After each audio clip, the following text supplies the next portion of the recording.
हमें ना बातें तो पता चल गई, लेकिन कभी कोई पार्टी का आदमी आ जाए, कभी कोई दूसरा व्यक्ति आ जाए तो वो ना सवाल पूछ लेता है। भाई पहले भी तो ऐसे होता था, मान लो ऐसे ही कह दिया कुछ भी, या इसी से मिलता जुलता कोई और सवाल पूछ लिया, तो उस पर क्या जवाब दें? अगर आपको क्लैरिटी होगी, अगर बात समझ में तो आई होगी, तो बड़े ठंडे दिमाग से आप उसका जवाब दे सकते हैं। हाँ, अगर आप मतलब साबित करना चाहते हैं एक ही लाइन में, तो फिर क्या होगा? वही होगा जो अभी पिछले 8-7 साल से हो रहा है।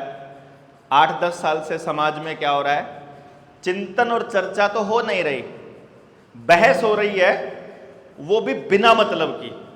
एक फाइनल लाइन वो बोलता है, एक फाइनल लाइन आप बोलते हो। वो बोलते हैं इसने देश चमका दिया, आप कहते हो इसने बेड़ा गर्क कर दिया।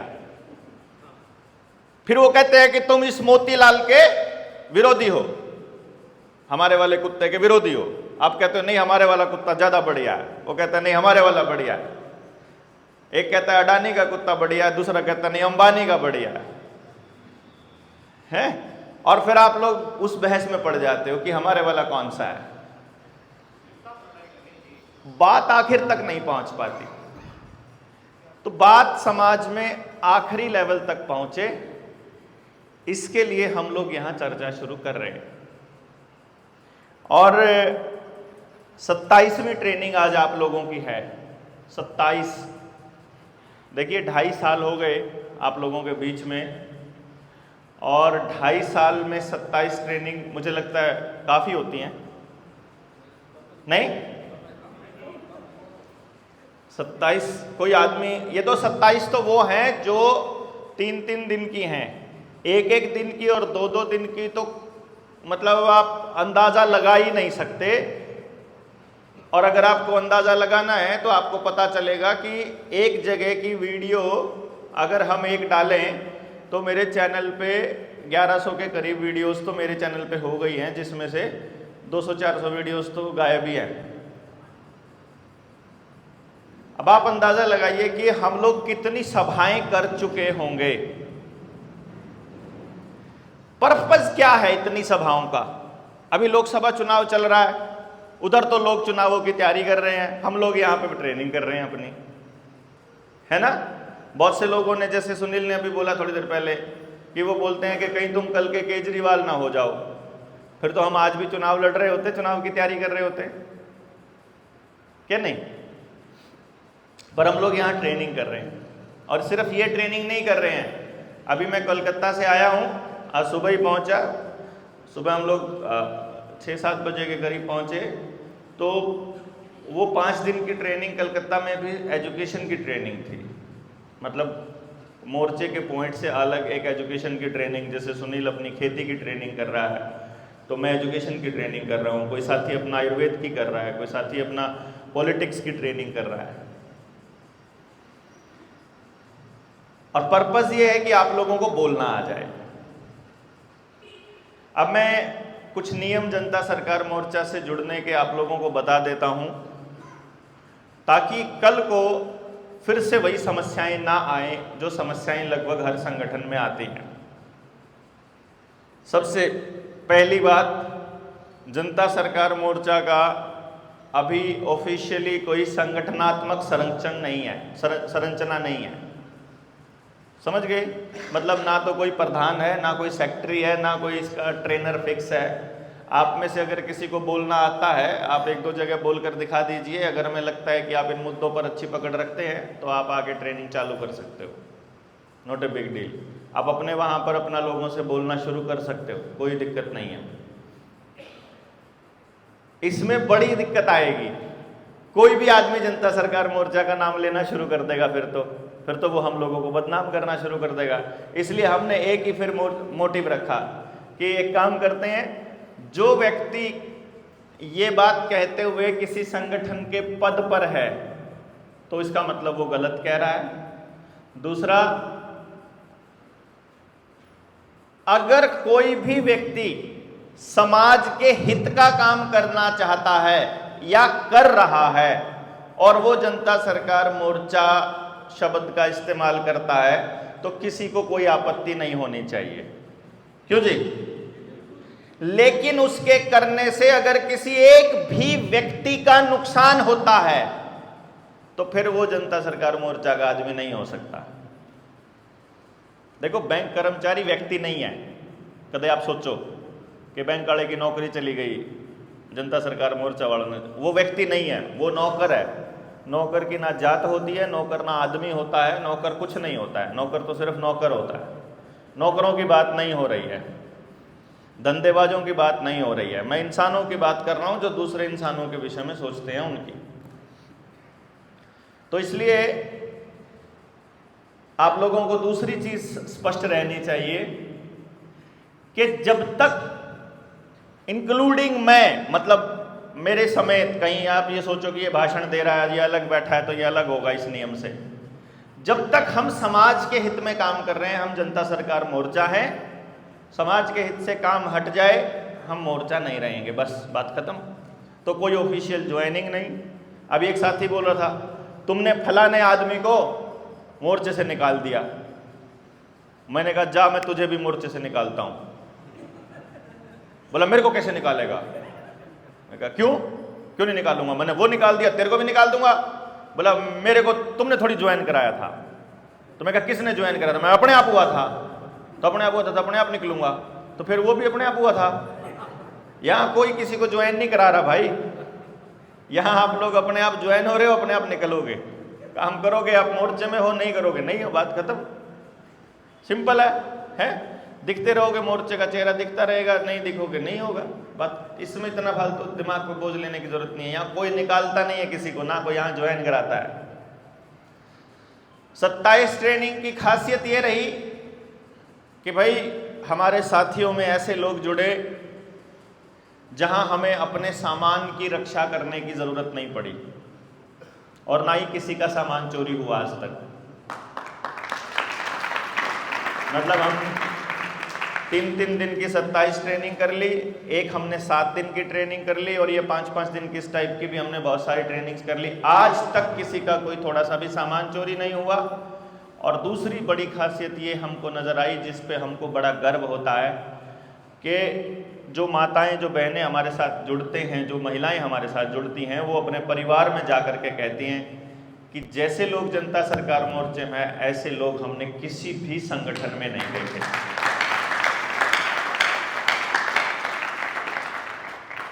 तो ये ब्यूटी अपनी बनाए रखना हम सबकी जिम्मेदारी है। पहले नंबर पर मैं आपको बता दूं, अगर आप में से कोई ऐसा व्यक्ति हमारे बीच बैठा है जो मोर्चे के साथ जुड़ करके किसी तरह से अपना धंधा चलाना चाहता है, मोर्चे के साथ जुड़ करके कोई गलत नियति दिमाग में है, या सिर्फ अपना कर्जा मुक्ति चाहता है, भाई मेरा कर्जा मुक्ति हो जाए, दुनिया भाड़ में जाए, मैं रिक्वेस्ट कर रहा हूं वो अपने साथियों से मिल लेना। उसके कर्जा मुक्ति वाली प्रोसेस हम लोग लागू कर देंगे, कोई दिक्कत नहीं है। लेकिन फिर ये मत कहना किसी को कि हम मोर्चे में हैं। मोर्चे में वही आदमी रहना जो नियत के सच्चे हों, जो समाज के लिए बढ़िया काम करना चाहते हों, फिर वो एक संगठन पे आए। अगली बात, अपने मोर्चे के अंदर आपको एक चीज कई बार बहुत सामना करना पड़ेगा कि जब हम आगे बढ़ेंगे तो आपको जिम्मेदारियां दी जाएंगी। जिम्मेदारी नहीं निभा सकते हो तो प्लीज हां मत कहना, ठीक है ना? जिम्मेदारी अगर नहीं निभा सकते तो हां नहीं कहना। आपको बोला गया ये काम कर सकते हो हां बोलिए, नहीं कर सकते हो मत बोलिए। बस भरोसे नहीं रखना, क्योंकि हमारे यहाँ क्या होता है, हमारे यहाँ जिम्मेदारी देकर छोड़ दी जाती है, बाद में पता चलता है कि ओहो वो तो जी हम भूल गए थे जी, ओहो टाइम नहीं लगा जी, ओहो ये तो हुआ ही नहीं जी, उन्होंने फ़ोन नहीं उठाया जी।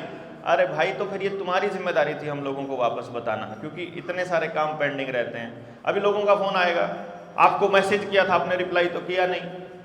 मैंने कहा दिक्कत ये है मोर्चे में कि भाई जिनके पास समय है उनको समझ नहीं है, जिनके पास समझ है उनके पास समय नहीं है, हैं? अब मान लो मैं अपना मैसेज पढ़ाने के लिए, मैसेज का रिप्लाई करने के लिए अगर सैलरी पे किसी को रखता हूं, वो पता नहीं कैसा आदमी निकलेगा है, वो सारों के कॉन्टेक्ट और सबकी पर्सनल डिटेल्स वगैरह उसमें रहती हैं। अच्छा, कोई आदमी क्रांतिकारी हो, अपने बीच में से उसकी ड्यूटी लगा दूं, अपने फ़ोन पे मैसेज आए उनका जवाब देने के लिए, तो मैं सोचता हूं यार ये जितना टाइम इस फ़ोन में ख़राब करेगा, इतने में जाके 4 लोगों से बात कर ले तो वो ज़्यादा बेनिफिट रहेगा, तो इस पे लगाने के बजाय तो वहीं पे कर ले। तो वो टेक्नोलॉजी के भरोसे हम फिर रह जाते हैं। फिर हमारे पास इसलिए सैलरीड पर्सन तो है नहीं, तो कुछ लोग ऐसे होते हैं जो घर में बैठकर काम कर सकते हैं, जिनके लिए संभव नहीं। जैसे दुकान है आप में से किसी की, दुकान पे बैठा रहता है पूरा दिन, वो क्रांति करने बाहर जा ही नहीं सकता, उसकी मजबूरी है, क्योंकि उसने बाहर निकला उधर से दुकान बंद करनी पड़ेगी। तो वो बैठा बैठा बहुत सारे काम कर सकता है, अपना पोस्टर्स रख ले, अपने बैनर रख ले, वहाँ अपना पैम्फलेट रख ले, और वहाँ बैठा बैठा कॉलिंग की ड्यूटी लगाता रहे, कॉल करता रहे, सारा मैनेज करता रहे डेटा। कस्टमर आया, उस अपना काम निपटाया, फिर लग गया आगे। ये काम कर सकते हैं ना हम लोग जो खाली बैठे हैं। तो इस तरह से केवल वो जिम्मेदारी लेनी है जो अपन निभा पाए। तो ये कुछ चीजें स्पष्ट हम लोगों को होनी चाहिए कि भाई हम लोग अगर कल को लंबा चलने वाले हैं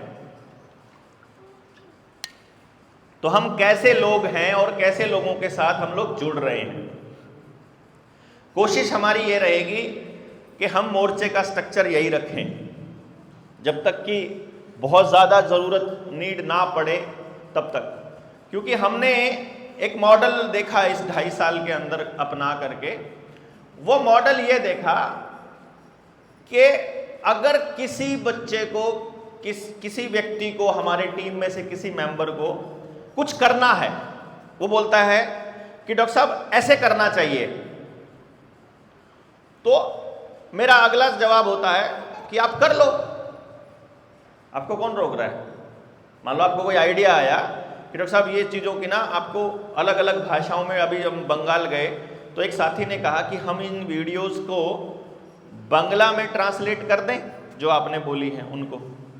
तो मैंने बोला ऐसे मत करना, क्या करो, बैठ करके समझो, पहले जो मैंने बोला हुआ है उनको नोट कर लो, उनको नोट करके फिर आप उनको नोट डाउन करके फिर हमसे सवाल जवाब करो, सवाल जवाब करके फिर अपनी समझ को डेवलप करो, फिर समझ को डेवलप करके फिर अपनी भाषा में बोलो। अगर मेरी भाषा में बोलोगे तो वो कॉपी लगेगा, कॉपी पेस्ट लगेगा, कॉपी पेस्ट लगेगा तो कभी इंप्रेशन नहीं जा पाएगा सामने वाले पर। तो आपको ये बोलना चाहिए। वो बोला आप किसी की ड्यूटी लगा दो, मैं नहीं लगा सकता भाई, यहाँ हम सब लोग अपनी मर्जी से कर रहे हैं, मैं अपनी मर्जी से कर रहा हूँ, मेरे ऊपर किसी का दबाव नहीं है, तो मैं आपको अपनी मर्जी से, मैं आपको काम नहीं दूंगा, आपको काम लेना पड़ेगा, ठीक है ना। अगर आप नहीं लेते हैं मत लीजिए, कोई सिरदर्दी नहीं है।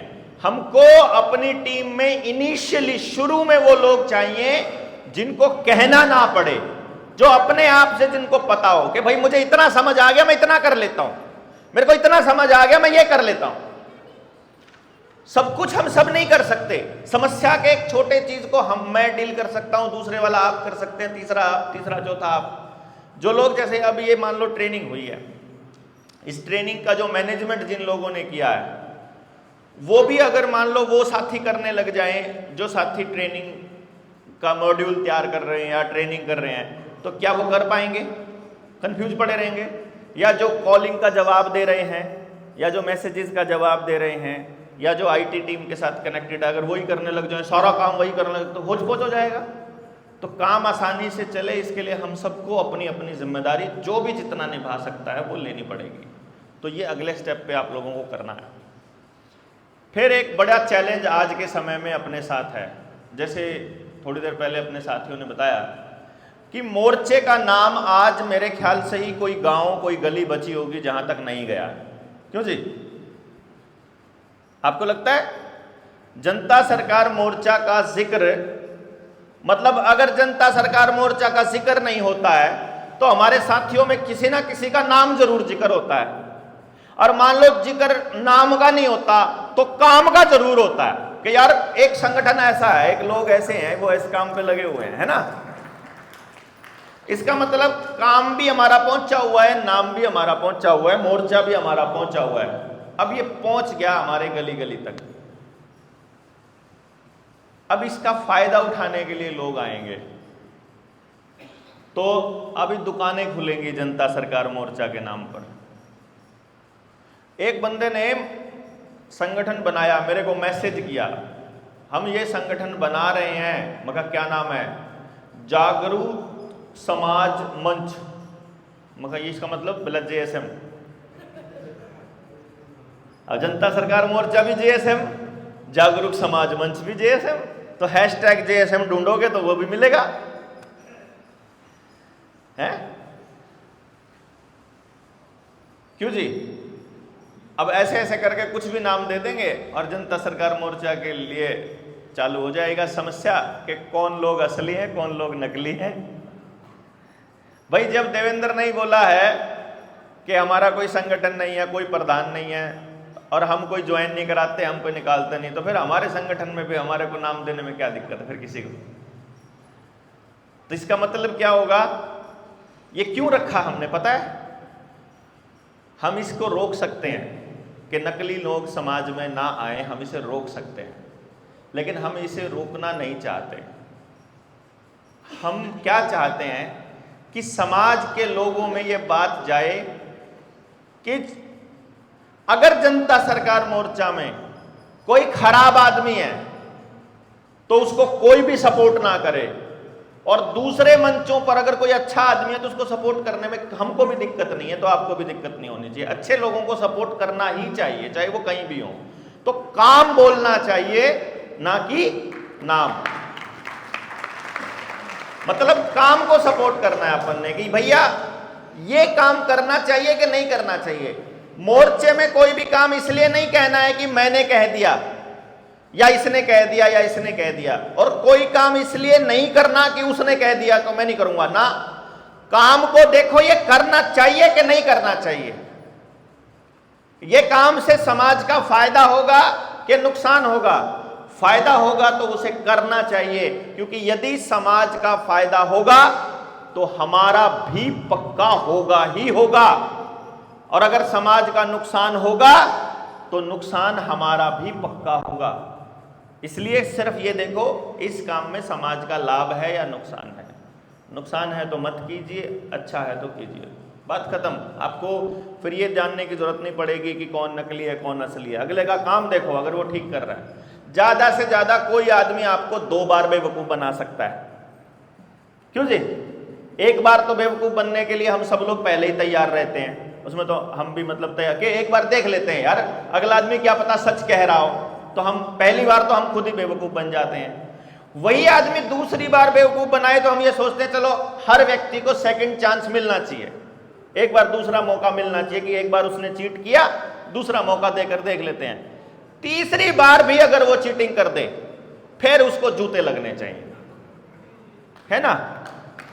तो मतलब ज्यादा से ज्यादा कोई व्यक्ति हमको 3 बार बेवकूफ बना लेता, और 3 बार बेवकूफ बनने में हमारा कोई बड़ा नुकसान नहीं होता है। तो अपने आप को ओपन इस चीज के लिए रखिए कि अगर सामने वाला चोर भी है तो भी एक बार ट्राई करके देखते हैं। ये मैं इसलिए बोल रहा हूं ये वाली लाइन, क्योंकि अपने समाज में ना पिछले 35-40 साल से सिर्फ धोखा चल रहा है। पिछले 35-40 साल से सिर्फ धोखा। देखा आपने कैसे? जैसे बीमा कंपनियों ने धोखा किया। बहुत स्मार्ट है, बहुत स्मार्ट है। इस गेम को खेलने वाले लोग इतने स्मार्ट हैं, और ये मैं इसलिए बता रहा हूं आप सब लोगों को ताकि आपकी वो चीज वहां तक पहुंच पाओ। आप एक बात जिंदगी में हमेशा ध्यान रखिएगा, आपके परिवार को केवल आपके परिवार का आदमी तोड़ सकता है, आपके पड़ोस को केवल आपके पड़ोस का आदमी तोड़ सकता है, आपके जनता सरकार मोर्चा को केवल जनता सरकार मोर्चा का आदमी तोड़ सकता है, आपके समाज को आप ही के समाज का आदमी तोड़ सकता है। इसीलिए वो लोग किसी भी व्यवस्था को तोड़ने के लिए उसी व्यवस्था के अंदर के आदमी का इस्तेमाल करते हैं। इसलिए पेस्टिसाइड बेचने वाला आदमी आपका भाई, भतीजा, बेटा होगा। आशा वर्कर जो आपका सत्यानाश करेगी, आपके बच्चों का सत्यानाश करेगी, उनके बीमारियों वाले इंजेक्शन लगवा के, वो आप ही की बेटी होगी। आंगनबाड़ी वर्कर जिसने आपके बच्चों का और आपके परिवारों के हालात का सारा डेटा WHO को दिया ICDS प्रोग्राम के तहत, वो आप ही के पड़ोसन थी। और बीमा कंपनी वाला वो आप ही का रिश्तेदार है। देखो कितनी बीमा कंपनी आई और एजेंट बना दिए। मतलब एजेंट कहने का मतलब है कि जो भी आदमी बोलने में थोड़ा माहिर है, क्योंकि उनको पता है जो दिखता है वो बिकता है, और बोलने वाले का तो कुछ भी बिक जाएगा। हमारे यहां कहावत है ना, बोलने वाले का तो कुछ भी बिक जाएगा, जो नहीं बोलता उसका कुछ नहीं बिकता। समस्या ये है। तो इन्होंने क्या कहा कि कोई भी व्यक्ति, नौकरी की जरूरत नहीं है उसको, किसी कंपनी में नौकरी करने की जरूरत नहीं, सरकारी नौकरी की जरूरत नहीं, आप बोलना जानते हो, ट्रेनिंग लो, आप बीमा एजेंट बनो और बीमा करो। अब आदमी बीमा किसका करेगा?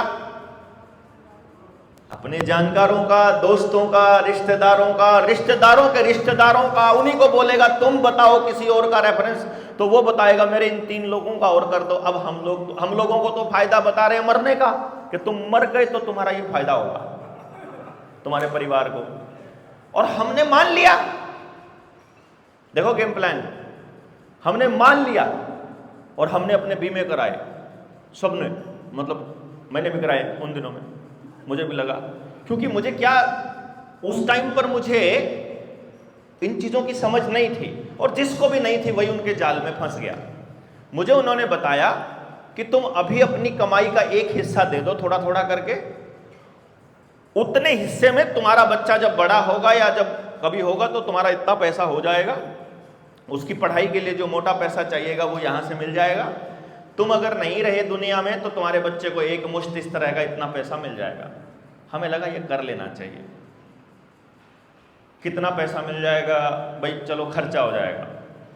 फिर मैंने देखा आने वाले वक्त में कि जिनके हस्बैंड गुजर गए, कमाने वाला आदमी गुजर गया, औरत घर में अकेली रह गई, उसे मान लो 1 करोड़ 2 करोड़ रुपया मिल गया अचानक से, 20 लाख 50 लाख, तो वो बेचारी कभी निकली नहीं घर से बाहर। वो पूछ रही है अपने देवरों से, अपने भाइयों से, भाई ये 20 लाख का क्या करूं, पता ही नहीं इसका यूज करना क्या है, पैसे का इतना पैसा यूज देखा ही नहीं कभी करके।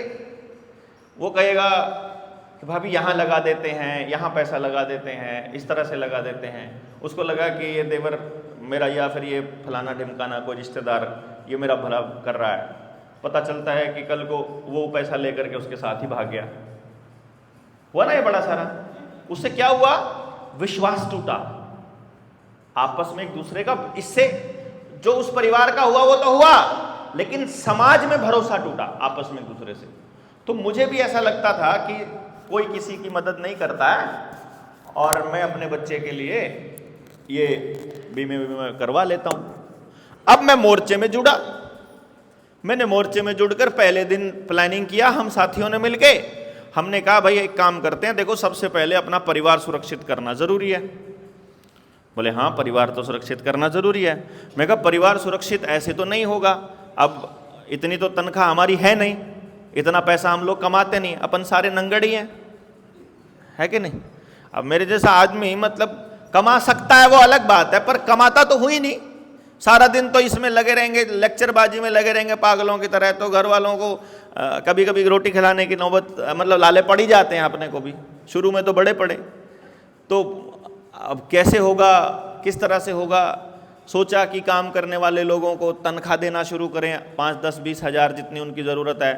फिर दिमाग में अकल आई कि ना भाई किराए का आदमी क्रांति तो नहीं कर सकता, तो न पैसे नहीं दे सकते, लेकिन आदमी को अगर इतना सुरक्षित कर दो कि उसके परिवार वालों को मतलब उसकी मदद हो जाए, तो मैंने कहा एक काम कर लेते हैं, अपन 5000 लोगों की एक फैमिली बना लेते हैं। 5000 लोगों की। मैंने कहा देखो 5000 लोगों की अगर फैमिली बना ली हमने जनता सरकार मोर्चा के, और हम में से किसी एक को कुछ हो गया, हम 5000 लोगों को संदेश भेज दें कि तुमने रोज का 1 रुपया उस जिस फैमिली को कुछ हो गया था भेजना है। कितना रुपया? 1 रुपया, तो रोज का उस फैमिली को कितना मिल जाएगा? 5,000 रोज का। महीने का कितना हो गया? 1.5 लाख रुपया महीने का हो गया। यानी 1 रुपए में इंश्योरेंस है कि नहीं? मैं कहा यार ये तो बढ़िया आइडिया। निकले, मगर अब 5,000 लोग अभी इकट्ठे कर देंगे। पता चलता है, चले हम लोग, पहली मीटिंग करी 150 लोगों की, दूसरी मीटिंग करी वो भी 100-125 लोगों की, फिर हमारी लगभग इतनी मीटिंग होती रही, 100-125-150 लोगों की होती रही, तो आज 27 मीटिंग है। अब कायदे से तो हमारे पास 27 मीटिंग से लगभग 4700 आदमियों का डेटा हो जाना चाहिए था, 150 के हिसाब से, कि 150 परिवार हो जाना चाहिए था, है? हमारे पास तो 1000 परिवार भी नहीं हुए अब तक जिनके ऊपर ट्रस्ट कर सकें। देखो, मोर्चे में जुड़े हुए हैं, फेसबुक पे डालना अलग बात है। अगर आप समाज के लिए काम नहीं कर रहे हो तो आप जेएसएम का हिस्सा नहीं हो। फिर ठीक है, आप लिखने को लिख रहे हो फेसबुक पर, जेएसएम जिंदाबाद, अमर रहे राजीव भाई, अमर रहे फलाना ढिमकाना। भैया, सोशल मीडिया का अपना रोल तो है, लेकिन उससे बदलाव नहीं होने वाला है। बदलाव करने वाले अगर इतने लोग हों हमारे बीच में, 5,000 लोग हों जिनको यह पता है कि तुम्हारा इंश्योरेंस 1 रुपए में कन्फर्म है, तुमको कुछ हो गया तो फैमिली को दिक्कत नहीं है, बताओ किसको तकलीफ होगी 1 रुपया देने में? उसकी में भाई, जब तक हम जिंदा हैं अपने परिवार को हम खिलाएंगे अपनी मेहनत से। जिंदा नहीं है तो फिर उनकी जिम्मेदारी है जिनके साथ लगे थे। अब इस दौरान हमको क्या मिलता है? 10 लोग मिलते हैं क्रांति करने वाले। अब भाई साहब, डॉक्टर साहब ये कर देंगे वो कर देंगे, ठीक है जी, आओ जी, बढ़िया, जान दे देंगे आपके लिए। जब हम गिरफ्तार हुए थे, गिरफ्तारी के बाद में इतने मैसेजेस आए लोगों के, भाई साहब आप बस बता देना, खड़े मिलेंगे, भाई साहब जान भी दे देंगे, भाई साहब किसी को उड़ाना है तो उड़ा देंगे, कोई टपकाना है तो टपका देंगे, आपके लिए कुछ भी कर देंगे। फिर हमने बोल दिया, एक दिन फोन कर लिया मैंने कहा भाई वो तेरा वादा मुझे याद है, मैसेज देखा मैंने, पढ़ के जिन जिन के मैसेज थे मैंने लिख रखा था, ये जान देने वाला है, ये टपकाने वाला है, ये आर्थिक मदद वाला है। एक कह रहा है मेरे 10 किले हैं वो मैं आपके नाम कर दूंगा, एक कह रहा है फलाना कर दूंगा, ढिमकाना कर दूंगा। तो मैंने फोन कर लिया वो 10 किले वाले दौरे, जो सा 10 किले नाम करे था। मैंने कहा भाई वो एक थोड़ी सी ऐसे मीटिंग है तो वहाँ पहुँचना है सुबह 10 बजे। बोला यार थोड़ा काटड़ा बीमार हो रहा है, दिखा के लाना है। वो उसका काटड़ा बीमार हो गया इसलिए नहीं आया। किसी के ने वो बोला घर में कोई घास लाने वाला नहीं है डंगरों का, इसलिए नहीं आ रहा। वो कह रहा है बच्चे को स्कूल छोड़ने वाला नहीं है कोई, इसलिए नहीं आ रहा।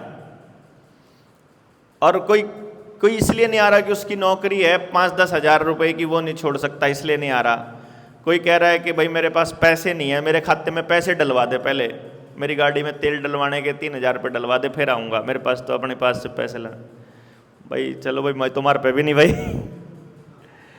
है। तो वो क्रांतियाँ फिर जो हैं वो ऐसे दम तोड़ती हैं फिर।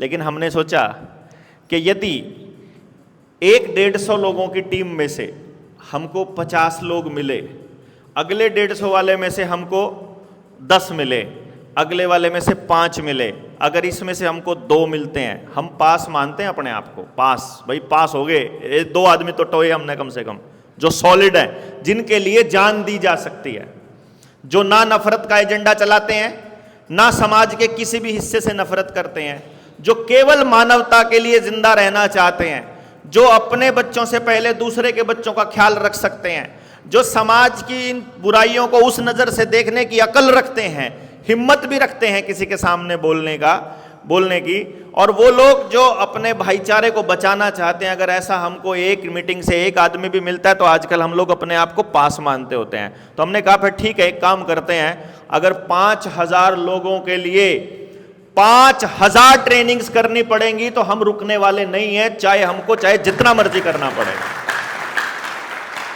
लेकिन कम से कम जो चाहिए हमको, उसके बिना तो लड़ाई को कैसे लड़ेंगे भाई?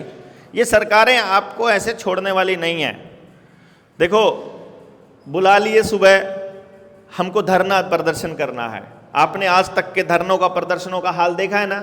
धरना प्रदर्शन होता है, सुबह चलते हैं सारे के सारे, ना तो कोई टाइम पे पहुंचता, अभी दिल्ली रामलीला मैदान में किसान बुलाए थे, आप में से कौन कौन गया था वहाँ? हाथ खड़ा करो जो गए थे। एक भाई गया था, आप गए थे। अब वहाँ क्या था उसके अंदर मालूम है? मैं आपको बताऊं, उन्होंने सभा का समय रखा 10 बजे का, वहां कुछ गाड़ियां 3 बजे पहुंच रही थी, कुछ गाड़ियां पहुंच गई एक दिन पहले और कुछ पहुंच रही हैं अगले दिन शाम को 3 बजे, जब वो सभा का समापन हो चुका है तब वो दिल्ली में एंटर कर रहे हैं। अच्छा, इतने लोग थे वहां कि अगर वो वहीं के वहीं भी बैठ जाते ना तो वहां सरकार की ऐसी तैसी हो जाती, लेकिन वो डिसिप्लिन नहीं है। एक सड़क पे इधर घूम रहे हैं, आधे इधर घूम रहे हैं, आधे बैठे वहां बात कर रहे हैं, आधे वो कर रहे हैं। आपने जेएसएम की 19 नवंबर की रैली देखी? किस किस ने देखी थी? आप सबने वो रैली देखी? मैंने अभी तक जितने बुजुर्गों से बात करी, जितने लोगों से बात करी, कितने लोग थे ये बिल्कुल साइड में रख दो, लेकिन ऐसी रैली आज तक उन्होंने किसी भी संगठन की नहीं देखी जितने डिसिप्लिन लोग अपने जनता सरकार मोर्चा के थे। अब मैं ये सोचता हूं कि अगर ऐसे लोग हमारे पास 5000 लोग हो जाएं तो सीधे सीधे 5000 परिवार हो गए। अगर हम कहते हैं पूरे फैमिली को आना है तो एक परिवार में 3 लोग तो कम से कम हैं, यानी 15,000 लोग तो कन्फर्म हो गए हमारे हैं। जिनको क्या क्या करना आता है, अपनी रोटी खुद बनानी आती है, अपना टेंट खुद ले आओ, अपनी चादर, अपना तौलिया, अपना कपड़ा, सामान सब ले आओ, एक 20 लीटर का टैंक ले आओ पानी का, ताकि नहाने धोने का काम उसी में रोज कर लिया जाए। और अगर अपने लोग 5000 लोग भी अगर खड़े हो जाएं तो क्या ऐसा नहीं लगता कि हम किसी भी सरकार की नींव हिला सकते हैं? 100 लोग हजम नहीं होते हैं सरकार को। 100 लोग अगर बिल्कुल लठ जैसे हो ना, ये हिलेंगे नहीं अगर नहीं कहेंगे तो। हम मरने को तैयार हैं, हम जेल जाने को तैयार है, कुछ भी कर लो हम। 100 लोग वो भी बर्दाश्त नहीं होते उनसे। और अगर 5000 लोग ऐसे हो जाएं जो आपस में एक दूसरे की कम्युनिकेशन को समझते हो, तो हम क्या कह रहे हैं कि हम अगले स्टेप पर नहीं बढ़ेंगे जब तक हमारे पास इतने लोग नहीं होंगे। हम बोलते रहेंगे, बीच बीच में जो सरकार की गलत नीतियां आएंगी उन पर भी बोलते रहेंगे, अपनी बातें भी रखते रहेंगे, अपने विचार रखेंगे, लेकिन जब हमको ये यकीन हो जाएगा कि अब हमारे पास इतने लोग जुड़ गए हैं। अब कई बार तो ऐसा होता है, आप किसी को मोर्चे का साथी मान रहे हो, बाद में पता चलता है वो तो किसी पॉलिटिकल पार्टी में जा करके शामिल हो गया। ये हमारे संस्थापक सदस्यों के साथ हुआ, जिन्होंने शुरुआत करी थी पार्टी हमारे अपने इसकी मोर्चे की, वो एक पार्टी में जाके शामिल हो तो शुक्रत बिल्कुल शुरू में ही हो लिया। मैं कहा यार ये तो बाद में भी हो सकता है कोई ना कोई, है ना? तो चलो ये तो ठीक है, पता चलता रहेगा। इसका मतलब थोड़ा आराम से ही ये 2024 वाले चुनाव में पता चल जाएगा सबका, कौन किस में शामिल होएगा, कौन किस में नहीं होएगा। एक कलाकार ऐसा है, वो पता चलता है कि वो, मतलब देखना कमाल की बात, ये मेरे साथ तब होता था जब मैं अपनी एजुकेशन वाला वो सिस्टम चलाता था, काउंसलिंग वाला। और मैंने आज ही एक अपने पुराने किसी ट्रेनी की, मतलब जिसकी ट्रेनिंग मैंने 2013 में की थी, उसकी एक पोस्ट पढ़ी जो कॉपी कर रहा है मेरी पुरानी किसी पोस्ट से। और उससे किसी ने पूछा कि यही वाली बातें देवेंद्र भाई भी बोलते हैं, देवेंद्र भलारा भी, और वो क्या बोलता है कि देवेंद्र भलारा को मैंने तो ट्रेनिंग दी थी। मेरे को उस टाइम बड़ी हंसी आई।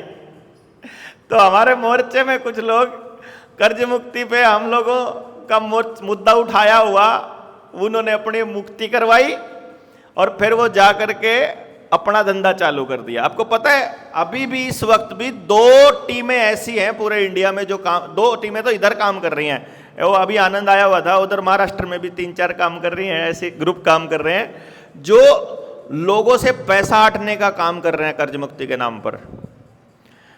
और वो क्या कहते हैं कि देवेंद्र को तो किसी बात का नहीं पता, जेएसएम को नहीं पता, सारा हमने पता, सारा ज्ञान तो हमारे पास है। तो तुम्हारी बात कभी कोई मोर्चे से पहले किसी ने क्यों नहीं सुनी थी? कभी पहले क्यों नहीं आया? फिर तुम अपने लोन का आवेदन तो लगवाया उन्होंने मोर्चे से, और लोगों को कह रहे हैं कि मोर्चे के पास कुछ नहीं है। है ना कमाल की बात। और फिर मोर्चे के अंदर जुड़े लोग जिनको बहुत जल्दी मतलब या तो क्रांति करनी है या फिर अपना घर भरना है, वो फिर उनके साथ जुड़ जाते हैं। तो मैं समझता हूं कि ये जो 2.5 साल का समय रहा, ये बड़ा अच्छा हुआ, जिसमें हमको लोगों के असली रंग दिखने शुरू हुए कि कौन लोग सच में समाज के लिए निकले थे, कौन लोग कैसे निकले थे। तो आप लोगों के सामने भी देखो क्या कहते हैं वो, भाई नाई कह रहे नाई के मेरे बाल कैसे हैं, और बोला 2 मिनट रुक अभी कट के तेरे आगे पढ़ने वाले हैं, अपने चेक कर लिए। तो हम लोग कैसे हैं, आप लोग कैसे हैं, कितने ईमानदार हम हैं, कितने के ईमानदार आप हैं, उन सब का पता समय बता ही देगा। कितने दिन तक हम लोग अपना झूठा मुखौटा पहन करके चल सकते हैं समाज में, एक दिन तो सब पता चल ही जाता है। इसलिए हम क्या कहते हैं मोर्चे के साथियों को, और हम हर ट्रेनिंग में एक बात बोलते हैं, ये बात आपको इस ट्रेनिंग से गांठ बांध लेनी है। मोर्चे में इसलिए मत जुड़ना कि आपकी कर्ज मुक्ति मोर्चे ने की है या मोर्चे ने उसमें मदद की है। मोर्चे में इसलिए बिल्कुल मत जुड़ना, वो हम वैसे भी करेंगे, नहीं जुड़ोगे तो भी करेंगे, ठीक है। ये ट्रेनिंग में बुलाने का पीछे पर्पस ये है कि अपनी लड़ाई अगर आप अकेले लड़ना चाहते हो या अपनी दुकान अलग खोलना चाहते हो, खोल लो, कोई दिक्कत नहीं अपने को, ठीक है ना जी। इसलिए मत जुड़ना कि हमने आपकी कर्ज से मुक्ति किया। इसलिए भी मत करना कि आप देवेंद्र बलारा से प्रभावित हो गए, सुनील से प्रभावित हो गए, किसी से रविंदर से हो गए, सोमदेव से हो गए, किसी से साथी से हो गए, इसलिए भी मत जुड़ना किसी से, ठीक है ना। किसी से प्रभावित होकर के मोर्चे में बिल्कुल नहीं जुड़ना है, किसी लालच में नहीं जुड़ना, किसी डर में नहीं जुड़ना। मोर्चे का नाम बड़ा हो गया है इसलिए भी मत जुड़ना।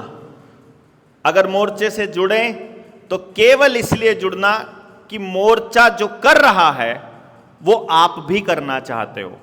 मोर्चा जो कहता है वो सही है और सही पे हम सबको लगना चाहिए, सिर्फ इसलिए जुड़ना मोर्चे के अंदर। ये इसलिए पहले बता रहा हूं, हम कल को बहुत सारे साथी हैं फोन करके कहते हैं कि जी हम तो आपसे जुड़े थे, तो मैं कहा भैया अपना बच्चे खिला फिर अपने घर पे। व्यक्ति कभी एक लिमिट से ज्यादा बोझ सहन नहीं कर सकता है ना, कोई भी व्यक्ति है वो एक लिमिट से ज्यादा बोझ सहन नहीं कर सकता, ना वो सेटिस्फाई कर सकता हर किसी को। तो अगर मेरे से जुड़ोगे और मैं बाय चांस आपसे बात नहीं कर पाया, और जब आपको जरूरत थी, मान लो मुझे जरूरत थी, आप भागे भागे आए अपना घर बार काम छोड़ करके, और जब आपको जरूरत थी क्या पता मैं समय पे था ही नहीं अवेलेबल, तो आपको लगेगा कि यार मतलब उसको भी हमारे मोर्चे के साथियों के साथ ऐसा हुआ, उनके परिवार में हादसे हो गए, मैं पहुंच ही नहीं पाया। जो बिल्कुल शुरुआत के साथी थे, अपने प्रदीप भाई हैं, उनकी माताजी का स्वर्गवास हुआ, मैं आज तक नहीं जा पाया था उनके घर पे। जो मतलब बिल्कुल संस्थापक सदस्यों की बात कर रहा हूँ, तो वो फिर नाराज हो जाते हैं कि यार तुम आते नहीं हो। यार मैं कैसे आऊँ, अगर इन कामों पे लगा मैं आपकी शादियां और ब्याह और ये अटेंड करने लग गया, चलो दुख की घड़ी में तो कोशिश की करते हैं हम लोग, वो तो संभव ही नहीं था हमारे लिए आना जब तक 13वीं हो गई थी। बट मैं ये कहता हूं कि चलो हो सकता है सुख वाले मौके पर तो हम आपके साथ ना भी खड़े हो पाएं, पर दुख वाले मौके पर हमारी कोशिश रहेगी कि हम मतलब पहुंचे अपने साथियों के पास। पर अगर नहीं भी पहुंच पाए तो आपको इस बात को समझना पड़ेगा कि भाई हम जो काम कर रहे हैं वो कोई फंक्शंस नहीं है, ये इस समाज को नई दिशा दिखाने वाले जो व्यवस्था परिवर्तन की लड़ाई है, ये कुछ छोटा काम नहीं है। जब आप इसमें साथ में जुड़ोगे तो आपको पता चलेगा कितना बड़ा पंगा मोल ले रखा है हम लोगों ने, और फिर कितना बड़ा पंगा मोल लेने वाले हो आप। पूरी व्यवस्था आप मतलब उसकी खिलाफत में खड़े हो आप, जितने भी हैं। आप जाओगे अपने ही घर के बाकी के लोग आपकी खिलाफत करते मिलेंगे आपको, आपके ही घर के सारे रिश्तेदार, पड़ोस, स्कूल, आपके मतलब जितने जानकार लोग हैं, आपको जस्टिफाई केवल एक ही चीज के दम पे कर सकते हो कल को उसके साथ, सिर्फ एक ही चीज के दम पे जस्टिफाई कर सकते हो कि आपके पास समझ है कि आप जो कर रहे हो वो सही है, बस। और दूसरा आदमी के बस पे नहीं कि देवेंद्र ठीक कर रहा है इसलिए आप समझा नहीं पाओगे अपने परिवार को, आप ठीक कर रहे हो और उसके लिए आपको समझ लेनी पड़ेगी। इसलिए हम ये बता रहे हैं कि उन्होंने आपके समाज के लोगों का सहारा लिया आपकी व्यवस्था को तोड़ने के लिए। ये जो मैंने बीमा कंपनी वाले का एग्जाम्पल दिया था, उस बीमा कंपनी वाले ने अपने हर रिश्तेदार के पास पहुंचे, वो लोग आपके हर घर तक पहुंच गए। जो आदमी बेईमानी कर रहा है, जैसे मान लो मैं बीमा बेच रहा हूं, तो मैं झूठ बोलकर अगर बीमा बेच रहा हूं तो मैं तो झूठा हूं ही। अब जो खरीद रहे हैं उनको भी पता चलेगा कभी ना कभी कि ये झूठा है। अब वो झूठा सिर्फ एक व्यक्ति नहीं है, ये ध्यान रखना, क्योंकि मैं साइकोलॉजी का स्टूडेंट हूं, मैंने साइकोलॉजी पढ़ी है और मैं बहुत अच्छे से समझता हूं। तो मैं आपको बता दूं कि जब मेरा कोई भाई मुझसे दगा करेगा तो भाई शब्द के साथ दगाबाजी जुड़ जाती है, समझ गए ना। जब मेरा दोस्त कोई मुझसे दगा करेगा तो दोस्त शब्द के साथ दगाबाजी जुड़ जाती है। जब कोई मेरा रिश्तेदार मेरे से दगा करेगा तो रिश्तेदार के साथ दगाबाजी जुड़ जाती है। तो इसमें ना जीजा ने साले को छोड़ा, ना भाई ने भाई को छोड़ा। और इससे क्या हुआ, समाज के अंदर प्रत्येक व्यक्ति ने प्रत्येक दूसरे किसी रिश्ते को धोखा दिया, जिसकी वजह से हमारा सारा समाज आपस में एक दूसरे पर यकीन करना बंद कर गया धीरे धीरे। ये तो मैंने एक एग्जांपल दिया। यही काम आशा वर्कर ने किया, यही काम आंगनबाड़ी वर्कर ने किया, यही स्कूल के मास्टर जी ने किया। हर आदमी का बच्चा किसी ना किसी स्कूल में पढ़ता है, वो सरकारी में पढ़ता है या प्राइवेट में पढ़ता है। वो वादा करके ले गया आपके पास कि अब की बार आपके बच्चे को बढ़िया पढ़ाएंगे। आपको लगा था कि ये पढ़ के कुछ कामयाब हो जाएगा, लेकिन क्योंकि सक्सेस का रेट 0.01% है, इसलिए 99.9% पेरेंट्स के दिमाग में एक ही बात आई कि टीचर ने हमको धोखा दिया, कि मास्टर ने ठीक से नहीं पढ़ाया। क्यों? आप सब लोग पेरेंट हो ना, अपने बच्चों के मामले में याद कीजिए, जिसके पास भी आपका बच्चा ट्यूशन जाता था या जिसके पास भी स्कूल में पढ़ने जाता था, आपका ट्रस्ट उसने ब्रीच किया, आपका ट्रस्ट उसने तोड़ा, तो आपके टीचर ने धोखा दिया, फिर डॉक्टर ने धोखा दिया। आपको दिया कि नहीं दिया? वो जो आदमी पैसे के लिए डॉक्टरी कर रहा है, उस आदमी ने आपके सीटी स्कैन, आपके अल्ट्रासाउंड, आपके ब्लड टेस्ट की रिपोर्ट, सब में कमीशन खाया। उसने खाया ना खाया? सब में कमीशन खाया, तो उसने अपने धंधे के साथ धोखा किया। डॉक्टर को भगवान कहा हमने, टीचर को भगवान कहा हमने, माता पिता को भगवान कहा हमने, और माता पिता फिर इस डिप्रेशन में दारू पीने लग गए, तो माता पिता शब्द के साथ भी ये चीज जुड़ गई। क्यों जी? तो अब समाज का कौन बचा? सारे रिश्तेदार, सारा भाईचारा, सारे बिजनेस करने वाले झूठ बोलते हैं, दुकानदार लूट मचाते हैं, डॉक्टर कमीशन खाते हैं, टीचर को सिर्फ पैसे से मतलब है। तो कौन बचा आपके समाज का आदमी? कोई भी नहीं। तो भरोसा टूटा हमारा आपस में। अब पिछले 40 साल से जो भरोसा टूट रहा है, वो भरोसा बनने में तो समय तो लगेगा भाई। इसलिए हम समय देते हैं कि आप लोग अगर हमको गलत मानते हो तो आप गलत नहीं हो, क्योंकि जो भी आदमी आया आगे उसने यही किया, धोखा ही दिया। वो गांव में गया था आपको मतलब अपने जीवन के फ्यूचर प्लानिंग समझाने, आखिर में बीमा बेच के आया। एक आदमी गया था आपको आर्थिक समृद्धि, आर्थिक आजादी की बात करने, वो एक MLM कंपनी का 3,000 रुपए का, 1,500 रुपए का, 5,500 रुपए का, या फिर वो कोई कंपनी आई थी गद्दा बेचने वाली 95,000 रुपए का, वो MLM कंपनी का प्रोडक्ट बेच के आया कि 3 आदमियों को जोड़ दो तुम्हारे पैसे पूरे हो जाएंगे। हाँ, नाम हम क्यों एडवर्टाइजमेंट करें, पता तो हमको भी है कि नहीं? हम किसी कंपनी का एडवर्टाइजमेंट क्यों करें? तो बात तो यह है कि आपके साथ जुड़े हर व्यक्ति ने अपने व्यक्तिगत स्वार्थ में हमसे धोखा किया, हमको मिलावट वाला सामान बेचा, हमको गलत चीजें पढ़ाई, हमको गलत चीजों का समझ दिया, और इससे हमारा बहुत बड़ा नुकसान हुआ। सबसे बड़ा नुकसान हुआ कि हम अपने ही भाइयों पर भरोसा करना बंद कर गए, और फिर भरोसा हमारा जताया सरकारों ने। अब आपका भरोसा टूटा हुआ है और मुझे कोई दिक्कत नहीं है अगर आप हम पर भरोसा करने के लिए समय चाहते हो तो, पर जब तक आपको हम पर भरोसा ना हो, अपने आप पर तो कर ही सकते हो। क्यों जी? भाई हम पर भरोसा अगर आपको नहीं होता है, खुद पे तो कर सकते हो। इसलिए आपको क्या करना है, जो इस ट्रेनिंग का उद्देश्य है उसको समझिएगा। आपको इसलिए क्या करना है कि जितने लोग आए हैं, जिनको आप पहली बार मिले हो, उनसे जान पहचान बढ़ाइए, ठीक है? बट एक बात का ध्यान रखना, पैसों का लेन देन मत करना आपस में। अभी पैसों का लेन देन अपने रिस्क पर करना। बहुत से साथियों ने बड़ी गलती कर दी, क्योंकि वो जेएसएम का आदमी है इसलिए नौकरी पे रख लो, कोई दिक्कत नहीं, ईमानदार मिलेगा। वो मिले, क्योंकि ये जेएसएम का आदमी है तो इसको पैसे उधार दे दो। वो जेएसएम का था ही नहीं, वो सिर्फ ट्रेनिंग में आता ही इसलिए था जेब काट। अब रैली में जेब काटने वाले भी तो आते हैं भाई, है? तो यहां हमारे बीच में अगर मैं जेब कचरा बैठा हूं कोई मेरे जैसा, तो भाई उसमें ये मतलब वो करना कि भाई जेएसएम की ट्रेनिंग में मिला था जी, हमने सोचा ईमानदार ही होएगा। तो इसलिए जान पहचान बढ़ाओ। अगर वो गलत लगे, उसने अगर कोई ठगी करी आपके साथ, तो सबको बताओ कि मेरे साथ ये धोखा किया इसने, ठीक है?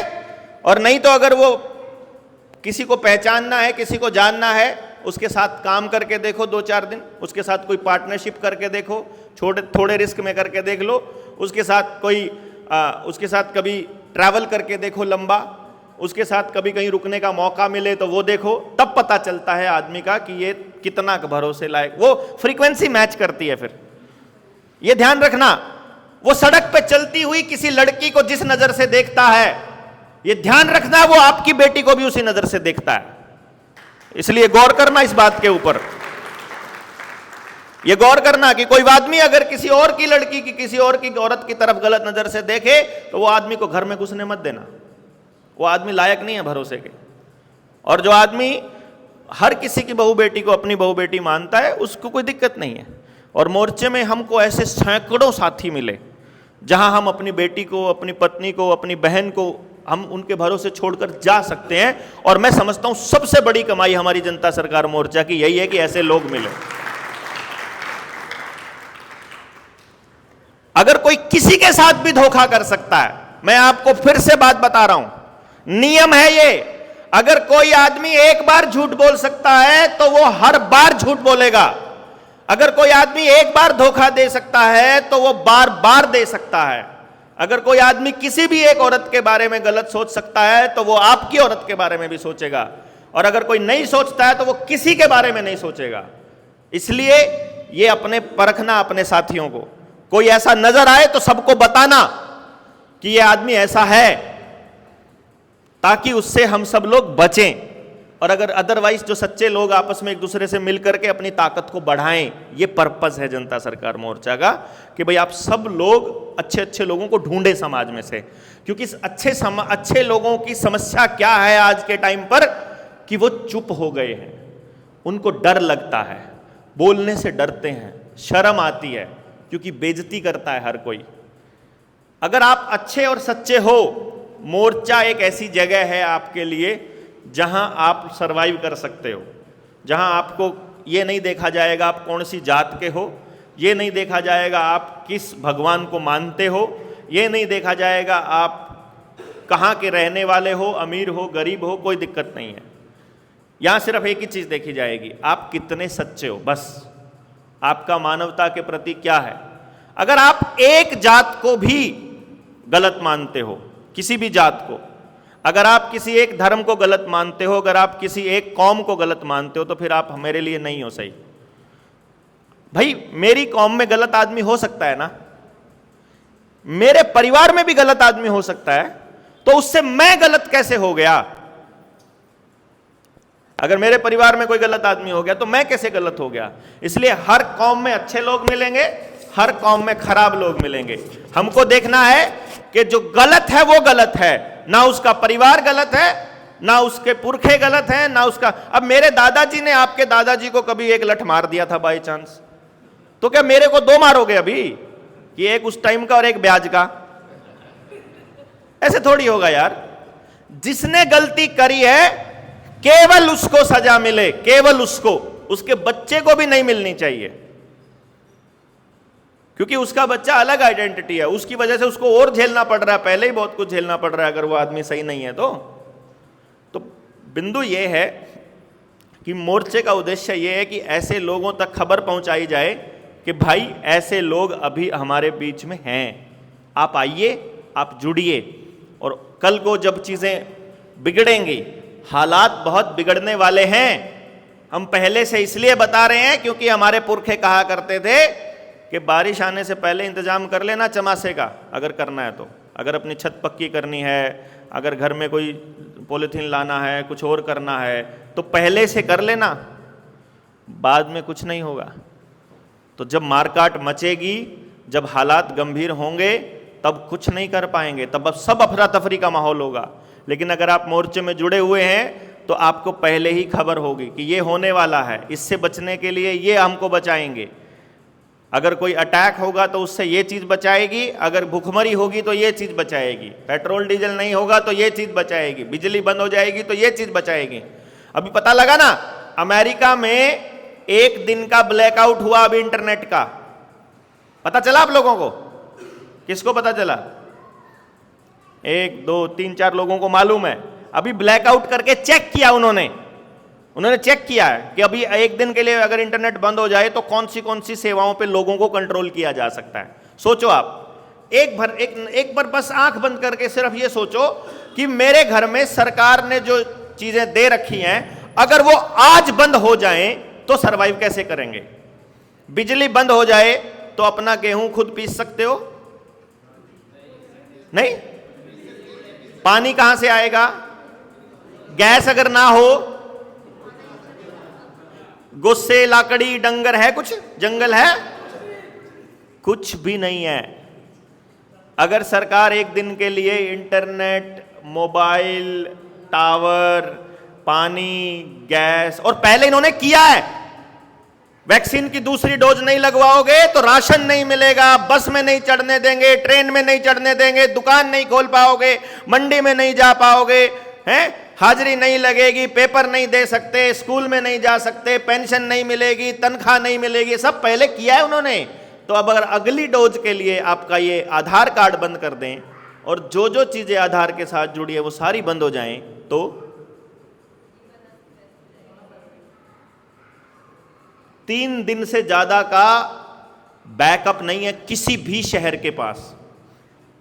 गांव के पास फिर भी है, वो नून रोटी खाना जानते हैं गांव वाले, उनका वो अपने हाथ से पीसना जानते हैं, उनके पास अगर चक्की नहीं होगी वो तो कुंडी में भी पीसना जानते हैं लेकिन हमको नहीं आता, शहर वालों को जुगाड़ करना, हमको तो मोल का ही आता, पैसा देना। और बोलेंगे पैसा नहीं, पैसा तो निकल नहीं सकता, इंटरनेट ही नहीं है, क्योंकि आपके पास कैश तो किसी के पास घर में है नहीं। बोला कार्ड चला लो, कार्ड कहां चला लो, बिजली नहीं है, फोन से पेमेंट कर दो, बिजली नहीं है, इंटरनेट ही नहीं है, कर लो पेमेंट। वो टेस्टिंग कर रहे हैं धीरे धीरे कि पब्लिक को कितना समझ आ रहा है। वो बता के करते हैं, जो भी करते हैं बता के करते हैं। और ये हम लोग उस वक्त की तैयारी कर रहे हैं। हमको ना सरकार बदलनी है, हमको ना सरकार बनानी है, ना हम इसमें इंटरेस्टेड हैं। हम इसमें इंटरेस्टेड हैं कि जब वो दौर आए तो हम सर्वाइव कैसे करेंगे, अपने लोगों को सर्वाइवल स्किल कैसे दें, इकट्ठा रहना कैसे सिखाएं। 3 दिन तो इकट्ठा रहते हुए डीड आ जाती है लोगों को। एक मोर्चा मैंने देखा है ऐसा, भाई साहब मैं आपको बताता हूं, 27 ट्रेनिंग की खासियत देखी मैंने। किसी के पास चादर नहीं है, चादर देने वाला अपने आप आ जाएगा। कंबल नहीं है, सर्दियों में भी देखी हमने ट्रेनिंग। खाना भी कोई भूखा नहीं मरता है, किसी के बाद में ऐसा नहीं जैसे दूसरे संगठनों में क्या होता है, खाना चालू हुआ तो पागलों की तरह टूट पड़ते हैं। वो हम कहते हैं, मोर्चा वाला कहते हैं पहले इनको खा लेने दो, पहले इनको, सब ये कहते हैं पहले तुम कर लो। ये भावना मोर्चे की सबसे बड़ी जीत है अब तक की, कि पहले हमारे साथियों को मिल जाए, कोई बात नहीं, क्या फर्क पड़ता है। बहुत बड़ी चीज डेवलप होने जा रही है मोर्चे के साथ में। बीच में कुछ स्पीड ब्रेकर्स आते हैं, उससे हम लोग घबराते नहीं हैं। हम लोग तो असल में जब घर से निकले थे तो हमको हालात बहुत खतरनाक नजर आ रहे थे, क्योंकि तब हम अकेले थे। अभी क्या हुआ, अभी मैंने तो अपनी टीम बना ली भैया, ठीक है ना। जैसे मैं अभी थोड़ी देर पहले कह रहा था कि भाई मेरे साथ कुछ हो जाएगा तो आप लोग आ जाओगे, घर से उठ के आ जाओगे सारे। तो मैंने 27 ट्रेनिंग कर ली, तो मेरे लिए तो उठ के आने वाले लोगों की टीम मैंने तो तैयार कर ली। आपने करी कि नहीं करी? आपको क्या लगता है, आप आके जेएसएम में रजिस्ट्री करवा दोगे या आके रजिस्ट्रेशन करवा दोगे, एक ट्रेनिंग अटेंड कर लोगे, तो फिर यहां से वाले भी चले जाएंगे आपके पास? भाई मुझे तो इतने लोग कमाने में 2.5 साल दिन रात अपना सब कुछ चैन सब खोना पड़ा ना। आपने क्या किया अपने लोग बनाने के लिए? आपने कितनी टीम तैयार की अपनी, कि कल को पुलिस वाले आपके घर आकर लठ चलाने लगे तो आपने कितने बनाए हैं? This is the biggest question. इसलिए हम ये कहते हैं कि जो लोग यहां जुड़े हैं, इनमें से किसी को खबर लग जाए और वो आपके पास पहुंच जाए तो यह है बोनस। लेकिन असल में आपको तैयारी करनी है अपने लेवल पर। यहां से जब आप जाएंगे, अपनी टीम तैयार करनी है। बोलना नहीं आता है, अपनी टीम के साथियों को बुलाइए। बहुत सारे साथी हैं अपने जो अब सब समझ में आता है उनको, सब बोल सकते हैं, समझा सकते हैं। मान लीजिए हम लोग नहीं आ सकते, मान लो मैं नहीं आ सकता, किसी दूसरे साथी को बुलाइए, किसी को भी साथी को बुला लीजिए। बहुत सारे साथी हैं, मैं बता दूंगा कि ये इसको बुला लो। आप समझाइए लोगों को, समझा के उनको अपने साथ कनेक्ट कीजिए, फिर खुद बोलना सीखिए। अभी 7 दिन की ट्रेनिंग बहुत जल्दी हम लोग करने वाले हैं, जिसमें हम लोग आपकी वो लीडरशिप वाला पॉइंट निखार देंगे कि आपको बोलना कैसे सीखना है, आपको किन किन पॉइंट्स पर कैसे बोलना है, तो वो आ जाएगा। और फिर ये परिवार अपने आप बढ़ेगा। जब आप अपनी टीम तैयार करने लगोगे, 20 लोग थे, 20 में से कौन सा पैसे का पीर है, कौन सा मतलब के लिए निकलता है, कौन किस टाइप का है, वो पता चलेगा। पता चलता जाएगा ये वाला अपनी कैटेगरी का नहीं है, ये वाला अपनी कैटेगरी का। हर कोई अपनी कैटेगरी का ढूंढ रहा होता है ना, कंफर्टेबल वो अपनी कैटेगरी में ही होता है। मतलब हम जैसे लोगों में कंफर्टेबल होते हैं, हम वैसे ही लोगों में होते हैं। उससे अलग कैटेगरी का आदमी आता है तो फिर ये लगता है यार नहीं, तुम जाओ, तुम्हारी जरूरत नहीं है। और अगर अपनी कैटेगरी का हो तो बड़े आराम से। अगली बात जो आपको ध्यान रखनी है, मोर्चे में यहां कोई किसी का बॉस नहीं है। इसलिए आप सब लोगों को बता दूं, 1-2 साथी थे जो मिले, जो मुझे सर कह रहे थे, नमस्ते सर या सर बोल रहे थे।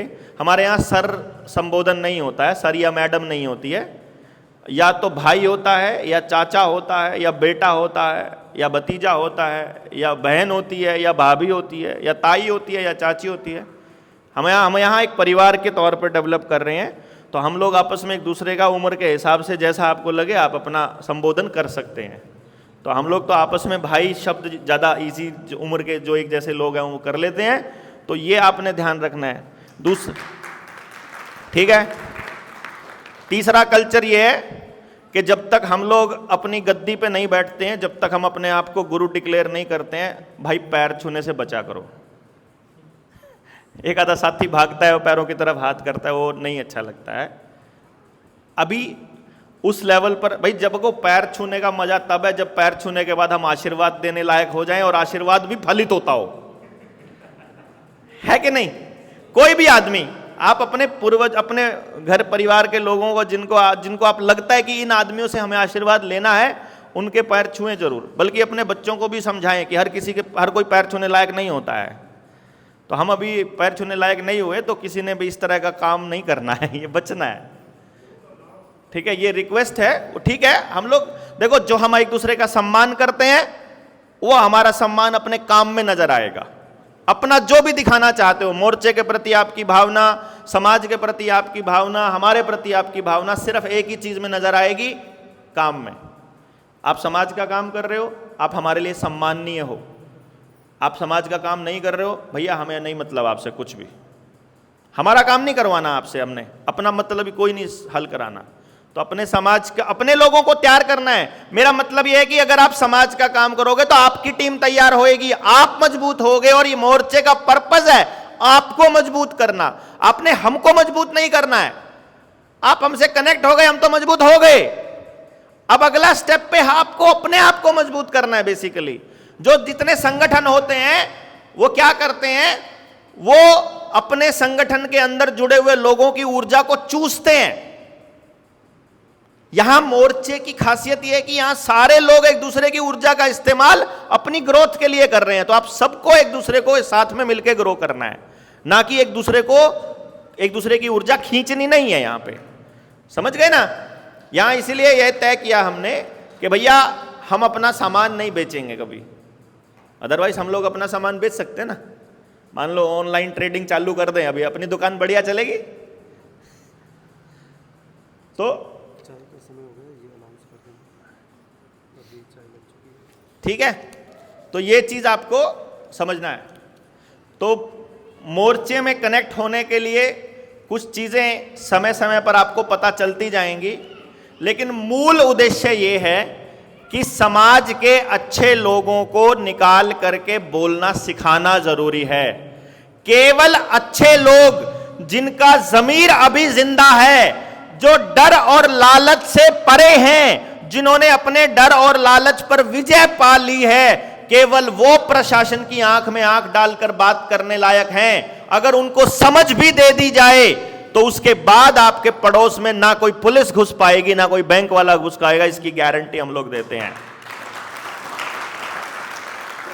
क्योंकि चोर आदमी तो क्या करता है, चोर आदमी पुलिस वाले से टकराने लगेगा, पुलिस वाले ने अगर उसको बोल दिया तेरा पता है मैंने, वो इतने में ही पीछे हो जाएगा। फिर हमें लगेगा यार ये किसको लीडरशिप दे दी हमने, फिर वो बेच जाएगा, हमको सौदा कर जाएगा। इसलिए आपको समाज के वो लोग निकालने पड़ेंगे खुद से कह करके कि भाई तू समाज का वो आदमी है जिसने किसी का पैसा नहीं खाया आज तक, जिसके ऊपर कोई आरोप नहीं है, जो आदमी सच्चा है, हम तुझे जी जान से मदद करेंगे। तू आ गया, बोलना सीख, तू टकरा, वही तो टकरा पाएगा ना, बिकाऊ माल नहीं टकरा पाएगा इस व्यवस्था से। यह ज्ञान युद्ध है, इसमें समझ डेवलप होनी बड़ी जरूरी है। और समझ के साथ हमें यह भी देखना जरूरी है कि हमको अपना नेता कैसे चुनना है। नेतृत्व कभी थोपा नहीं जाता है, नेतृत्व स्वीकार किया जाता है खुद से। इसलिए हम यहाँ किसी को डिस्ट्रिक्ट प्रेसिडेंट नहीं बनाते। आप सब प्रेसिडेंट हो, सारे प्रधान हो, सब, कोई टेंशन नहीं है।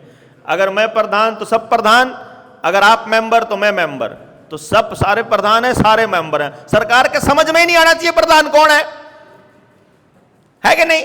तभी तो मजा है। अभी देखो मैं आपको बताता हूं, 19 नवंबर की रैली हुई। 19 नवंबर की रैली की परमिशन किसने ली थी पता है आप लोगों को? किसी को पता है? सोनी के नाम पे थी। सोनी हाथ खड़ा करिए, ये सोनी है, इसके नाम पे ली। हमने कहा सोनी परमिशन तू लेके आ। बोला जी क्या करना है? मगर कुछ नहीं, जा बोल परमिशन लेनी है। यो गया जी वहाँ डीसी दफ्तर के, परमिशन लेनी है जी। बोला जी क्या करना है? बोला जी रैली करनी है। कौन सी रैली करनी? नस्ल बचाओ रैली करनी। बोला किसकी नस्ल बचाओगे? बोला जी जोटे कम हो गए, जोटों की नस्ल बचाएंगे। तो बोला जी कितने लोग आएंगे? कहने लगा जी पिछली बारी तो 3000 लोगों को कॉल किया था, 300 आए थे। अब की बार कॉल करने लोगों को करेंगे, देखेंगे जी कितने का आएंगे, पता नहीं कितने आएंगे जी। तो कहने लगा कौन सा संगठन है तुम्हारा? ये मैंने कह के भेजा था, मगर जनता सरकार मोर्चा का नाम मत लेना, नहीं तो नहीं मिलेगी परमिशन, गारंटी है। तो इन्हें कहा जी हमारी किसान संगठन है। बोला दिखाई कार्ड? बोला आई कार्ड तो नहीं है जी। बोला आई कार्ड बिना नहीं बनेगी। बोला घर रखा। फिर इसका आई कार्ड बनाया साथ के साथ किसान संगठन का। फिर वो आई कार्ड से इसने दिखाया, फिर इसने परमिशन ली, परमिशन मांगी, परमिशन ले ली अपन लोगों ने। अब सीआईडी लगी कि यार चर्चा पूरे हरियाणा, पूरे भारत में है कि 19 नवंबर की रैली है, फोटो किसी का भी नहीं है, किसी बैनर के ऊपर, पोस्टर के ऊपर, अपने किसी बैनर पोस्टर पे किसी का फोटो नहीं। तो किसी को पता नहीं कि इसका प्रधान कौन है। अब वो फोन कर करके पूछ ले भाई तुम्हारा प्रधान कौन है इस हार का? बोला जी कोई नहीं। ओ बोले जी तुम्हारा कैथल का कौन है? कोई नहीं। किसी का कोई प्रधान नहीं। तो बोले ये कैसे पंगा, तुम्हारा कौन मेन कौन है? बोला जी सारे ही मेन है। अब उन्होंने सोचा कि जिसने रैली की परमिशन ले रहा कि चल उसको चेक करके आते हैं। अभी इसके गांव में गए, वहां किराने वाला था और किराने वाले से पूछा भाई सोनी का घर कहाँ है? उसने अपने सामने में एक डंगरों का बाड़ा था इनका। बोला यो है। ने देखे यार इनका तो रैली करने का जुगाड़ भी नहीं है। ये बाड़ा सा पड़ा है, इसमें डंगर से बंध रहे, ये रैली कैसे करेगा? कुछ नहीं, इनके पल्ले कुछ नहीं है। वो मतलब वो सोच के बेसिकली वो जब रैली देखी तो उनके होश फाकता कि यार इतने डिसिप्लिन लोग, इतने, ये आ कैसे गए इतने अचानक से? ये ताकत है अपनी पावर को छुपा के रखने की। हम लोग अपनी पावर गैदरिंग कर रहे हैं बंद कमरे में। सरकार के लोग बड़ी रैलियों पे नजर रखे हुए हैं, सीआईडी वाले नजर रखे हैं, अपने ऊपर नजर ही नहीं रखे, क्योंकि नाम कभी अखबार में देते, नाम कभी फेसबुक वूसबुक कहीं डालते, इतना फालतू एक आधी पोस्टर वोस्टर डाल देते हैं जानकारी के लिए, फालतू नहीं डालते चक्कर में, तो उनको पता ही नहीं होता कि इधर कुछ कर रहे हैं ये कुछ लोग। अब आप लोग सरकार की नजरों में आ चुके हो, मैं आपको पहले बता रहा हूं। सीएम हाउस में हमारे मोर्चे के कुछ साथियों का बाई नेम, स्पेशली मेरा, आईपीएस आईएएस को बिठा करके मुख्यमंत्री ने तय किया है कि इसको रगड़ना है, अगर एक बार अंदर जाए बाय चांस तो 6 महीने से पहले निकालना नहीं है। तो हम क्या कर रहे हैं कि जब 6 महीने के लिए हम अंदर जाएं तो 6 महीने में बाहर बवाल कैसे मचाना है, इसकी तैयारी हमको पहले से करके रखनी पड़ेगी। समझ गए ना? क्योंकि अगर हम अंदर गए तो भैया हमको पहले बता रहे हम जमानत नहीं मांगेंगे, क्योंकि हम कोई गलत काम नहीं करेंगे। ठीक है ना? अब उसकी तैयारी अपने को करनी पड़ेगी कि नहीं करनी पड़ेगी? जब हम इतने बड़े क्राइसिस की बात कर रहे हैं तो ये अपनी जो तैयारियां हैं उनको थोड़ा सा सीरियसली लेना शुरू करना पड़ेगा अपने को। ये क्राइसिस 2024 की सरकार बनने के बाद कभी भी आ सकता है, हो सकता है पूरा साल ना आए। जब तक नहीं आए तब तक अपनी पावर इकट्ठी करते रहो, समाज के जेन्युइन लोगों को समाज से निकालने की कोशिश करते रहो। तो ये अपना काम है। अभी आप लोगों को क्या करना है कि